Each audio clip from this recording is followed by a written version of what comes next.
makakaalis kayo dito? Kung merong tutulong sa akin, na bigyan ako ng bahay. Ba't hindi? Ayoko na nga dito mag-standby eh. Kaso aalis ako, saan ako papadpad? Matutulog na lang ako sa lalim ng tulay.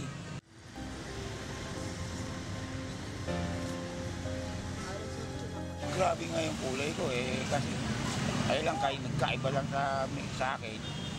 Inak ko, Pilipina. Gaano po kayo? Ang kinakainis ko lang dito, yung bakit ako pinabayaran ng tatay ko. Hindi nabuntisan lang yung mga babae dito sa Pilipinas. Bakit ganun sila? Hanggang ngayon po? Oo, hanggang ngayon. Kaya hanggang ngayon, ganito na lang ang buhay ko. Tumanda na ako sa ganito, nagkaroon na ako ng apo lahat. Tumanda na ako palaboy-laboy, dahil saan na lang ako.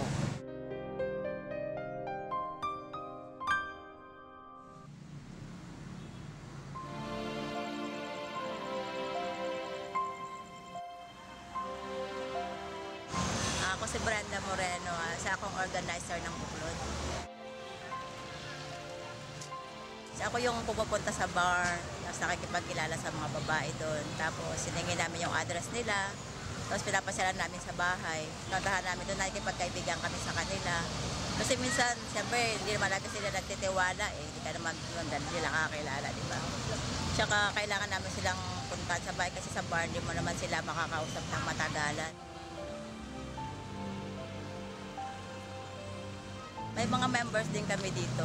Ngayon, pagka pinapasyalan namin sila dito. Tapos, pinapasyalan din namin sila sa bahay.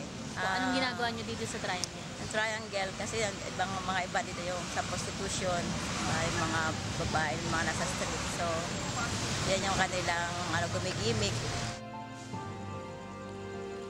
Si Marikit naman, inukumbisi talaga namin yun. Sinasama namin kung saan-saan. Tapos, inala na kami yung kung saan-saan para makapag-aral sana siya. Kaso talagang matigas ang ulo niya, ayaw niya mag-aral. Wala naman kami magawa, di naman namin siya mapilit. Meron kaming organization ngayon, yung natawag nilang UPA, United Filipino Amerasian, na tinutulungan kami rito ng WEDPRO, tsaka ng Buklod, at tsaka ng Nagka sa Angeles. Tapos nagkaroon nga kami nag-planning kami noong January 19 na gusto namin gumawa ng sulat na 100 letter para sa mga tatay. Tapos may mga pictures doon, tsaka mga video para maipakita namin na talagang may mga Amerasians dito sa Pilipinas.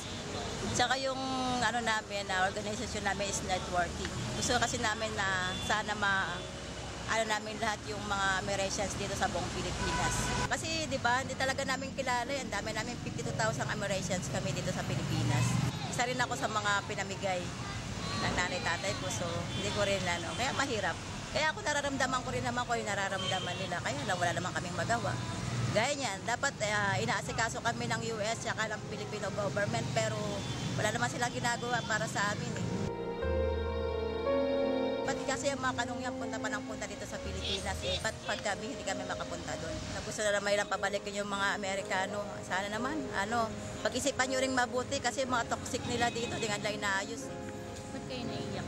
Siyempre, mahirap para sa akin. Kaya lang, mahirap talaga lumaban. Mahirap talaga ang sarili. Wala naman kayo magagawa. Ano pa naman kami? Maliliit lang kaming tao.